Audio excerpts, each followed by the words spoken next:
mga palangga, pag-usapan muna natin yung Channel 5, yung AAT doon sa mga TVJ.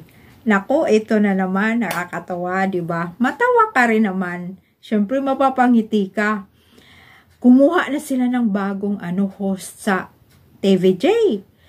Nako, talagang tinapatan yung mga host ng AAT. Sus, kumuha. Bata pa yung walang experience. Anak ni ni Aga Mulak. Tapos na pala yan nag-aral kasi nabasa ko noon, nandoon yan sa London kasi yan nag-aral na nabasa ko yun. Tapos ayan na siya, artista na pala. Nako, maalaala nyo, di ba? Twins din yan yung kay kay Aga. Tapos di ba yung kay Carmina, twins din nandyan sa kay Halos Host. Tingnan mo mga palangga. Talaga naman nag-iisip talaga naman parang inaasar talaga nila yung mga Halos Host ng mga TVJ. Talagang gumawa sila. Natawa talaga ako. O sinong nakakanood nun? Ako, sa totoo lang, hindi ko yun pinapanood yung live show ng AAT. Sa na lang ako, tinitingnan ko na lang yung mga balita sa FB. Tapos, hindi ko naman mga picture lang yun. Tapos, may mga pamagat na ganito. Ganito. Anak ni Aga Mulak. Nagulat nga ako Oh, andoon na yung anak ni Aga Mulak. Talagang kinuha nila. Tinan mo, tinapatan yung twins ni Carmina. Talaga, kaya pala, mayroon din akong nabasa. Talagang noon, before yan lumabas na yung anak ni Aga. Mayroon akong nabasa noon na parang nagsalita si nang hindi daw maganda si Carmina about sa TVJ. So, hindi ko alam kung anong sinasabi doon ni Carmina. Yun naman pala ang kasunod, mayroon ng katapat sa mga anak niya. Bugbugan, tapatan o inggitan, inisan, di ba? Pang-iinis din yan. Alam nyo, talagang inaano nila yung mga TVJ. Sila yan, syempre, sinong gumagawa niyan? Mga writer or mga producers or sila. Di ba mga palangga, sinong gumawa yan or sino ang nakapag-isip niyan? Sila lang din, mga TVJ na talagang kukunin nila. Yung anak ni Agat. Di ba? Talagang hindi nila tatantanan, walang tantanan yan hanggang kailan, hanggang matapos yung mga kontrata nila bawat isa. Ngayon, ang showtime din. Hindi rin natin alam kung kailan din sila mawawala kasi kung matuloy yung kanilang 12 days na na kaso na masuspindi sila. Titingnan na lang natin kasi kung masuspindi sila, syempre sila na lang dalawa yung Channel 7 at saka Channel 5 ang maglaban-laban yung tanghaliang show. Di ba palangga? So, yung mga naman yung mga sumisilip, alam ko may mga sumisilip na Aldab Nation. May kumukuha rin tayo ng mga di ba? Yung mga balita na kung ano nang nangyayari. Di ba? Yung iba talaga hindi nanonood.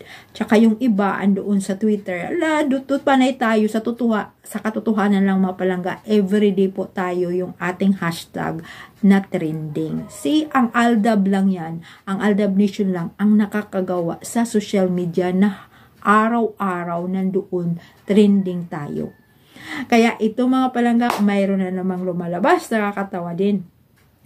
Dahil nga ito na nga, grabe, pinalabas na nga yung movie ni Alden. Ay, nako, nagkakalat ang mga edited, ang mga fake news gawa ng mga kampulang kadiliman. Nandyan na naman, ando na naman si Krung kasama na ni Minggay, kung may mga pictures doon. Mayroon na nga akong nakitang video pero hindi ko tinapos. Andoon pa sa sinihan kamo daw, tapos andun ikot-ikot si Minggay. Ewan ko kung nandoon kasi sinabi lang doon sa nag voice over na si Konggi daw ang kasama. Naku, Alam mo, parang gumawa lang umikot ata yun si Mingay, parang tapos ginawaan na kunya. Pero wala namang mga tao sa likod. Iwan ko ano yun. Wala namang tao, sinihan yun. Wala namang tao or luma kaya yung video na yun. Tapos inuulit-ulit lang nila pinalabas. Gumagawa lang ng mga ganun. Tapos yung nagbo-voice over. Ay, nako. Ginagawaan lang. Tapos yung mga pictures. Tapos sabihin kung saan-saan. Mayroon pa nga akong doon nakita na parang na saan ba yun? Sa ibang bansa, nandito lang naman. Lumabas na naman. Nandito lang naman si Mingay. Ano ba? Ikaw, hindi ka niyan pagkamalan sa kongreso. Kung ikay nagtatrabaho bilang congressman, na kung panay ka lumalabas. Di ba yan makahalata ang mga, kahit naman ano, kung maayos ang utak mo, ikaw, ang daming lumalabas, lalo may palabas yung asawa na movie. Ang dami rin kalokohang inilabas. Mga timang, sino kaya? Sino kaya ang timang? Kasi alam nyo mga palangga, hindi na kasi pinag-usapan sa Twitter, sa X, wala na. At saka yung mga picture na yun, hindi pinopost ng mga Aldab Nation sa Twitter. So parang, sila-sila na nga lang naglulukuhan, sila-sila na lang ang nagla-likes. Wala na. Tapos sa ating vlog, may sumusugod pa na hindi mga Aldab Nation. Nako, kung saan kayo naniniwala, doon kayo. Kasi yung pinapaniwalaan namin ang katotohanan. Dito tayo sa katotohanan. Bakit natin paniwala ang bulok na yan? Showbiz nga.